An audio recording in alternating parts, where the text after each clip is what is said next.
আলাইকুম ভিউয়ার্স, কেমন আছেন সবাই? আশা করি সবাই অনেক ভালো আছেন। আজকে সকাল ভোরে বের হলাম, যাব আমার গ্রামের বাসায়। আমার গ্রামের বাসা শরীয়তপুর নড়িয়া উপজেলায়। তো সেই ক্ষেত্রে আমার নড়িয়ার গাড়িতে উঠতে হয়। তো নড়িয়ার গাড়িতে ওঠার জন্য আমরা অনেক সময় যাত্রাবাড়ি থেকে উঠি, অনেক সময় আছে ঢাকা যে জিঞ্জিরা কদমতলি বলা হয় সেই কদমতলি থেকে উঠি। আরেকটি ঢাকার ভিতরে লোকেশন হচ্ছে ঢাকা আজিমপুর এতিমখানার উল্টা পাশে গাড়ি রাখা হয়। এই দিক থেকে সকাল ভোরে প্রতিদিন 3টি গাড়ি ছেড়ে যাওয়া হয় নড়িয়ার উদ্দেশ্যে। তো আমরা এই জায়গার থেকেই প্রায় সময় যাই। তবে এই জায়গা থেকে যদি আপনি যেতে হয় তাহলে সকালে ভোরে আসতে হবে, 6টা নাগাদ এদিকে থাকতে হবে। 6টা নাগাদ থাকলে আপনি 6:30, 7টা, 7:30 এরকমভাবে 3টি গাড়ি ছেড়ে যায় নড়িয়াতে। তো আমরা প্রতিনিয়ত এই জায়গার থেকেই যাই। তো আমরা আজিমপুরে তো চলে আসছি। আজিমপুরে চলার পরে আমরা আজিমপুর থেকে গাড়িতে উঠে গেছি। এখন বাজে প্রায় 6:30, আমাদের গাড়ি ছেড়ে দিছে 6:45 মতো বাজে, গাড়ি ছেড়ে দিছে। আমরা এখন যাব হানিফ ফ্লাইওভারের উপরে। হানিফ ফ্লাইওভার উপর হয়ে যাত্রাবাড়ি হয়ে কিন্তু এই গাড়িটি নড়িয়া যাবে। তবে এদিক থেকে সকালে গাড়িতে উঠলে খুব দ্রুতভাবে যাওয়া যায়। 2 ঘন্টা 10 থেকে 20 মিনিট লাগে, এর বেশি সময় লাগে না নড়িয়া পৌঁছাতে। তো আমরা এখন যেই জায়গাটিতে আছি এটি হচ্ছে ঢাকাশরী যে মন্দির, ঢাকাশরী মন্দির বলা হয়, যে পলাশীর মোড় থেকে আগিয়ে বা এই পাশে ঢাকাশরী মন্দির, সেই ঢাকাশরী মন্দিরের রোডে আছি আমরা। এই রোডটি প্রতিনিয়ত সবসময় কিন্তু জ্যাম লেগে থাকে, কিন্তু এখন সকাল যেহেতু হচ্ছে। আরেকটি কথা হচ্ছে, এই জায়গায় কিন্তু ডিস্ট্রিক্ট ভিত্তিক যে বড় গাড়িগুলি আছে সেই সব গাড়িগুলি এই জায়গায় চলতে দেওয়া হয় না, কিন্তু এখন সকাল বিদায় ভোর বিদায় এই জন্য হচ্ছে এই জায়গায় গাড়িগুলি চলতে দিচ্ছে। তো আমাদের গাড়ি ঢাকাশরী যে রোডটি আছে সেই মন্দিরের রোডটি ছেড়ে প্রায় এসে পড়ছে। এখন আমরা এখন যে জায়গাটিতে আছি এটি হচ্ছে সারা বাংলাদেশের কেন্দ্রীয় শিক্ষা বোর্ড, মাধ্যমিক এবং উচ্চ মাধ্যমিক শিক্ষা বোর্ড, স্কুল অঙ্গনের শিক্ষা বোর্ড হচ্ছে এটা। এবং আরও কিছু সামনে এগেলে আমরা আরেকটি শিক্ষা বোর্ডও দেখতে পারবো।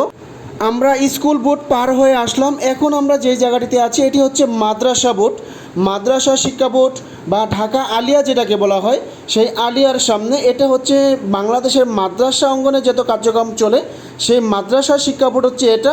এবং এই মাদ্রাসার যে ঢাকা আলিয়া আমরা যেটাকে বলি, এটা 5ই আগস্টের আগে বিচ্ছিরি অবস্থা ছিল, এটার ততটা কাজ করে নাই। এই ওয়ালগুলি যেটা দেখতে পাচ্ছি খুব বাজেভাবে রাখা হয়েছিল।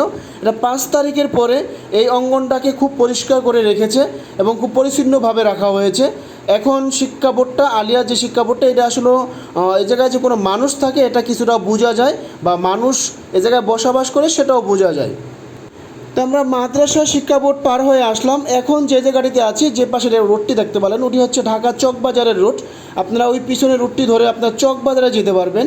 এবং সামনে আমরা যেদিকে যাচ্ছি এদিকে হচ্ছে ঢাকা মেডিকেলের রুট। ঢাকা মেডিকেলের যে চৌরাস্তা পুরান গেটটি আছে সেই পুরান গেটের রোড। আমাদের সামনে যে জায়গাটি দেখতে পাচ্ছেন এটি হচ্ছে ওই যে উল্টা পাশে, ওটা হচ্ছে ঢাকা মেডিকেলের পুরান গেট, বা ঢাকা মেডিকেলের একটা সময় প্রথম গেট ছিল এটা, এখন এটা পুরান গেট হয়ে গেছে। এই চৌরাস্তা মোচরটি ঘুরতেছে এবং আমরা কিছুক্ষণ আগালেই পাবো হানিফ ফ্লাইওভার, যে ফ্লাইওভারটি যাত্রাবাড়িতে গিয়ে লেন করেছে, বা যাত্রাবাড়ি হচ্ছে শেষ ঠিকানা। তো আমরা ওই ফ্লাইওভারের উপরে উঠবো। এখন আমরা আছি ঢাকা মেডিকেলের সামনে।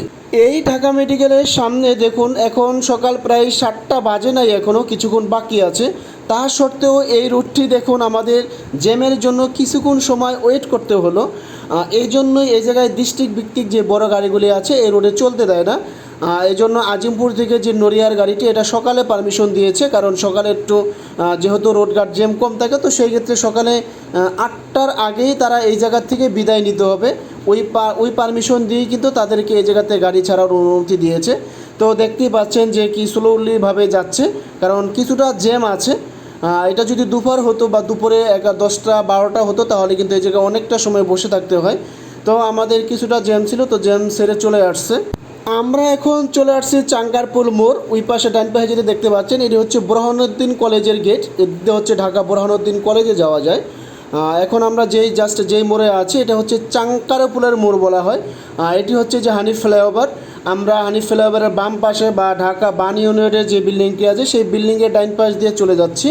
এবং হানিফ ফ্লাইওভারের যে দিক থেকে যেই ফ্লাইওভারটি দেখতে পাচ্ছেন এদিক থেকে আমরা উঠতে পারতাম, কিন্তু এখন রোডটি জ্যাম হওয়ার কারণে এদিক থেকে রোড উঠতে দেয় না। যে বান ইউনিয়নের যেই মোচরটি আছে সেই মোচর দিয়ে হচ্ছে হানিফ ফ্লাইওভারের ওদিকে উঠতে দেয়, এবং নামার সময় আপনারা সরাসরি এদিক থেকে নামতে পারবেন। আমরা বান ইউনিয়ন ছেড়ে যে মোচরটি আছে সেই মোচরে চলে আসছি। এবং যে হানিফ ফ্লাইওভারে ওঠার জন্য আগে এই জায়গাটিতে অপশন এই যে কাটা ছিল না, এখন ওদিকে জাম বিদে এদিক থেকে কেটে দিয়েছে, এবং এই জায়গা থেকে আমাদের হানিফ ফ্লাইওভারে উঠতে হবে। আমরা এই মুহূর্তে হানিফ ফ্লাইওভারের উপরে উঠে যাচ্ছি। এবং এই রুটটি যদি আমরা দিনের বেলা যেতাম দিনের বেলা বলতে 10টা-12টার দিকে বা যেতাম বা 1টার দিকে যেতাম, সেই সময় কিন্তু এই রোডে প্রচণ্ড পরিমাণে ফ্লাইওভারের উপরে জ্যাম লেগে থাকে। কিন্তু এখন সকাল বিদায় রোডটি পুরোপুরি ফ্রি আছে, ফ্লাইওভারটি পুরোপুরি ফ্রি আছে। তা আমাদের এই ফ্লাইওভারটি পার হতে সর্বোচ্চ 10 থেকে 12 মিনিট লাগতে পারে, এর বেশি লাগবে না। আমি এখন যে জায়গাটিতে আছি, আমার ডাইন পাশে যে জায়গাটি দেখতে পাচ্ছেন, এটি হচ্ছে বঙ্গবাজার ফায়ার সার্ভিস এবং আমি আছি বঙ্গবাজার ফায়ার সার্ভিসের সামনে ফ্লাইওভারের উপরে এবং আমার বাম পাশে আছে বঙ্গবাজার। আপনারা সবাই জানেন যে বঙ্গবাজারে কী পরিমাণ ভয়াবহ আগুন লেগেছিল। এই যে ফ্লাইওভারটা স্কোয়ারে কতটুকু বা হবে, এই রোডের এই পার আর ওই পার ফায়ার সার্ভিস থাকা সত্ত্বেও বঙ্গবাজারে যে আগুনে এত ব্যবসায়ীর ক্ষতি হলো বা পুরো বাজারটি পুড়ে গেল, তারা নিয়ন্ত্রণ করতে পারে নাই। তো এখন কি তারা স্বইচ্ছায় নিয়ন্ত্রণ করে নাই বা কোন কারণে করে নাই সেটার কোনো তদন্ত হয় নাই, কিন্তু আমরা জনগণ সবাই কিছুটা জানতে পেরেছিলাম যে এদিক থেকে তারা স্বইচ্ছায় এটা বন্ধ করে নাই। তো এখন আমরা যে জায়গাটিতে আছি, আমরা প্রায় গুলিস্তানে চলে আসছি। গুলিস্তানে অনেকেই বলেন যে সুন্দরবন মার্কেট, সুন্দরবন মার্কেট চিনেন না? এই যে আমরা যে বিল্ডিংটি ছেড়ে আসলাম ওটাকেই বলা হয় সুন্দরবন মার্কেট। এবং এখন যে জায়গাটি আছে ডাইন পাশে যে মার্কেটটি, এটা হচ্ছে নবাবপুর মার্কেট বলা হয়। এই মার্কেট থেকে বিভিন্ন ধরনের কারেন্টের মালসামানা কিনে নেওয়া হয় বিভিন্ন ডিস্ট্রিক্টে যারা ব্যবসা করে, এদিক থেকে সেই মালসামানা যায়। তো আমরা এখন গুলিস্তান পার হয়ে চলে আসছি, আমাদের আর অল্প কিছুক্ষণ সময় লাগবে যাত্রাবাড়িতে যেতে। গুলিস্তান পার হয়ে চলে আসছি। এখন উপরে যে ফ্লাইওভারটি দেখতে পাচ্ছেন, এই ফ্লাইওভারটি লেন করে হচ্ছে টিকাতলির যে মোড়টি বলা হয় সেই টিকাতলির মোড়ে, এবং এদিক দিয়ে ফ্লাই করা হয় সায়দাবাগের এদিকে। তো আমরা সায়দাবাগ চলে আসছি, এদিক থেকে সায়দাবাগ থেকে গাড়ি ওঠে এবং টিকাতলির যে মোচরটি আছে সেই মোচরের উপরে যে ফ্লাইওভারটি দেখলেন। এখন আমরা চলে আসছি প্রায় যাত্রাবাড়ির কাছে এবং দেখুন যে এই জায়গায় জিনিসটা খোলা মাঠে দেখলে আপনার আসলে খুব দারুণ লাগে। এই জায়গাটি, এই জায়গার নিচে একটি রোড আছে এবং উপরে একটি ফ্লাইওভার আছে, তারও উপর দিয়ে আমরা হচ্ছে যাত্রাবাড়ি জানি ফ্লাইওভারের শেষ প্রান্তে আমরা শেষ প্রান্তে চলে যাব। এই জায়গাটি আসলে সরাসরি দেখতে যেরকম একটি জোশ লাগে সেটা আসলে আপনারা সরাসরি না দেখলে বুঝতে পারবেন না।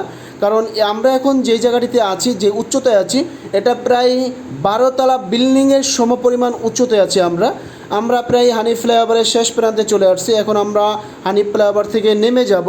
হানি ফ্লাইওভার থেকে আমাদের গাড়ি নেমে গেছে, এখন এই মুহূর্তে আছে হানি ফ্লাইওভারের টোল প্লাজার উপরে। এই জায়গায় টোলের জন্য কিছুক্ষণ অপেক্ষা করতে হচ্ছে। আমি জানি না বাংলাদেশে প্রত্যেক কয়টা টোল প্লাজায় আসলে এরকম লেট করতে হয়, তাদের কার্যক্রম খুব অনেকটাই স্লো। এবং এই জায়গায় আরেকটি জিনিস আমার অবাক লাগলো, এদিকে দেখুন যে ফ্লাইওভারের টোল প্লাজায় হাত দিয়ে টোল নিতে হয়, এই জিনিসটা আসলে আমার পছন্দ হয় না। বাংলাদেশে এরকম কেন? বিশ্বের তো আমরা এরকম দেখি না অ্যানালগভাবে তারা টোল আদায় করতে। তো বাংলাদেশ এত ডিজিটাল থাকা সত্ত্বেও কেন হাত দিয়ে টোল দিতে হবে? তো আমরা যাই হোক হানি ফ্লাইওভার শেষ করে চলে আসছি। আমাদের ফ্লাইওভারটি পার হতে প্রায় 9 মিনিট লেগেছে, আমরা 9 মিনিটের ভিতরে চলে আসছি। আমরা হানি ফ্লাইওভার পার হয়ে চলে আসছি প্রায় পোস্তখোলা ব্রিজের উপরে। আমরা এখন আছি পোস্তখোলা ব্রিজের উপরে এবং এই ব্রিজের নিচ দিয়ে একটা সময় আমরা লঞ্চে করে নড়িয়াতে যেতাম। তো সেই সময় আমাদের সময় লাগতো প্রায় 5 থেকে 6 ঘন্টা সময় লাগতো এবং সকাল ভোর 6টা বা 5:30টার দিকে আমাদের সদরঘাটে যেতে হতো। রাতে ঘুমের থেকে ওঠা লাগতো প্রায় 5টা 4:30টার দিকে। তবে এখন পদ্মা সেতু হওয়াতে আমাদের এত ভোগান্তি পোহাতে হয় না, দ্রুতই আমরা দেশে চলে যেতে পারি। অবশেষে ঢাকার যানজটটা শেষ করে এখন আমরা চলে আসছি মাওয়া চৌরাস্তা পার হয়ে চলে আসছি মাওয়া যেই পদ্মা সেতু ব্রিজটি আছে সে পদ্মা সেতুর নিচের প্রান্ত। এটা দেখুন, এই জায়গাটায় নিচের দিকে আসলে কতটা যে ভিউ ভালো লাগতেছে এটা আসলে সরাসরি না দেখলে বুঝতে পারবেন না। আমরা এখন উপর দিকে চলে যাব। আমরা এখন পদ্মা সেতুর উপর দিকে উঠতে আছি। আমরা যে বাম পাশ দিয়ে উঠতেছি এটা হচ্ছে বাম পাশ দিয়ে ওঠার রাস্তা এবং ডাইন পাশে যে আরেকটি লেন দেখতে পাচ্ছেন ওটা হচ্ছে নামার রাস্তা এবং আমাদের মাঝামাঝি যে রোডটি দেখতে পাচ্ছেন এটি হচ্ছে রেলের রাস্তা।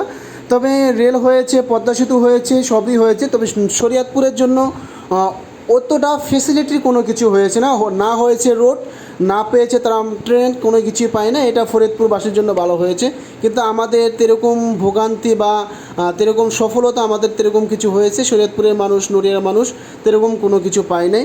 তবে শুধু এতটুকুই পেয়েছে যে আগে আমাদের লঞ্চে করে যেতে হতো, এই জায়গায় একটি ভোগান্তি পোহাতে হতো বা সদরঘাটে যাওয়া লাগতো। তো এখন ওই ভোগান্তিটা হয় না। তবে পদ্মা সেতু পার হয়ে আমাদের যে রোডের যে অবস্থা দেখুন, আমরা পদ্মা সেতু পার হয়ে আমাদের নড়িয়া যে রোডটি আছে আমরা সেই রোডে চলে আসছি। এই রোডটির ভিতরে দেখুন যে একটি বাস যাওয়ার পরে আরেকটি গাড়ি যে আসবে সেই গাড়ি আসার পরিবেশ নেই। আমি যদি একটু সামনে এগিয়ে দেখাই আপনাদের, এই যে সামনে এগিয়ে আমার হাতের ডাইন পাশে যে একটি ব্রিজ দেখতে পাচ্ছেন, এটি হচ্ছে কাজিরহাটের ব্রিজ এবং ওই ব্রিজটি দিয়ে হচ্ছে শুধু পদ্মা সেতুতে যাওয়ার জন্য ওই রুটটি দিয়ে যাওয়া হয়। এবং আমি এখন যেই রুটটিতে আছি এই রুটটি হচ্ছে কাজিরহাটেরই রুট, তবে এই রুটটি দিয়ে শুধু নড়িয়াতে শরীয়তপুরে ঢোকা হয়। এই রুটটি দিয়ে কিন্তু ঢাকার উদ্দেশ্যে যাওয়া হয় না। যদি এই রুটটি দিয়ে যাওয়া হতো তাহলে রুটটি পুরো অচল হয়ে যেত। শুধু এই রুটটি দিয়ে নড়িয়া বা শরীয়তপুরে যাতায়াতের জন্য। তা সত্ত্বেও দেখুন এই রুটটি দিয়ে আপনি একটি বাস যাবে এবং আপনার ডাইন পাশ দিয়ে একটি রিক্সা যাবে, সেই রিক্সাও যাওয়ার উপযুক্ত না। কারণ দেখুন এক পাশ থেকে গাড়ি যাচ্ছে, আরেক পাশ থেকে হয়তো বা গাড়ি আসতেছে, তার জন্য রোড বন্ধ করে রেখে তারপরে এই রুটটি দিয়ে চলাচল করতে হয়। তো এই জন্যই বললাম আমি সামনে একটু এগিয়ে দেখুন এই রুটটি দিয়ে ওই পাশে যে ব্রিজটি দেখাচ্ছি ওই রুটটি দিয়ে আসলে বর্তমানে যাওয়ার মতো কোনো পরিস্থিতি নেই, তাই তারা এই রুটটি দিয়ে যাতায়াত করতেছে। এটি হচ্ছে শরীয়তপুর সুপার সার্ভিস, এটি হচ্ছে শরীয়তপুরের গাড়ি এবং পিছনে আরেকটি গাড়ি হচ্ছে, এটা সম্ভবত বিআরটিসির গাড়ি, এটি হচ্ছে গুলিস্তানে যাবে। তো যাই হোক, এই রুটটি যে এতটা ভয়াবহ এই জন্যই বললাম যে শরীয়তপুরের জন্য পদ্মা সেতু হয়েছে ঠিক আছে, কিন্তু শরীয়তপুরের মানুষের ভোগান্তির শেষ হয় নাই, কারণ এই সব রোডে চলার কোনো উপযুক্ত না। এই রুটগুলো এতটাই ভয়াবহ, এতটাই ভয়ানক, এতটাই ভাঙা। ভাই আমি যদি এক কথায় বলি, এই রুটটি দিয়ে যদি আপনি কোনো প্রেগনেন্ট মহিলা যাওয়া হয় তার ডেলিভারি করাতে হবে না, অটোমেটিক ডেলিভারি হয়ে যাবে। এই পরিবেশ হচ্ছে শরীয়তপুরবাসীর এবং নড়িয়াবাসীর রোডের অবস্থা। আমরা এখন যে জায়গাটিতে আছি এটি হচ্ছে কাজিরহাটের যে বাস স্ট্যান্ড। দেখুন এই জায়গায় একটি গাড়ি আছে, তাও আমরা আসতে পারি না। তো যাই হোক, আমরা কাজিরহাট অনেক পার হয়ে চলে আসছি, জাজিরা প্রান্তে চলে আসছি। এই জায়গায় খালি একটি মাঠের ভিডিও নিলাম। এই মাঠের ভিডিওটি দেখতে খুব দারুণ লাগতেছে। এইরকম খোলা আকাশে থাকতে বা খোলা আকাশের হাওয়া নিতে যারা নিয়েছেন তারাই বোঝেন, এবং ঢাকার ভিতরে এরকম হাওয়া বাতাস নেওয়ার মতো এরকম কোনো প্লেস নাই, জায়গা নাই। তো আমরা প্রায় আমাদের বাসার কাছাকাছি চলে আসছি। আমরা ভিডিও আর ততটা বড় করতেছি না, প্রায় চলে আসছি আমরা, তার জন্য ভিডিওটি এই জায়গায় শেষ করে দেব। তবে এরকম সবুজ ঘাসের হাওয়া যারা নিতে চান অবশ্যই গ্রামে আসতে হবে এবং অবশ্যই নড়িয়া শরীয়তপুরে আসতে হবে। এদিকে আসলে আপনারা এরকম সুন্দর ভিউ নিতে পারবেন এবং এরকম খোলা আকাশের হাওয়া নিতে পারবেন। আজকের জন্য বিদায় নিচ্ছি।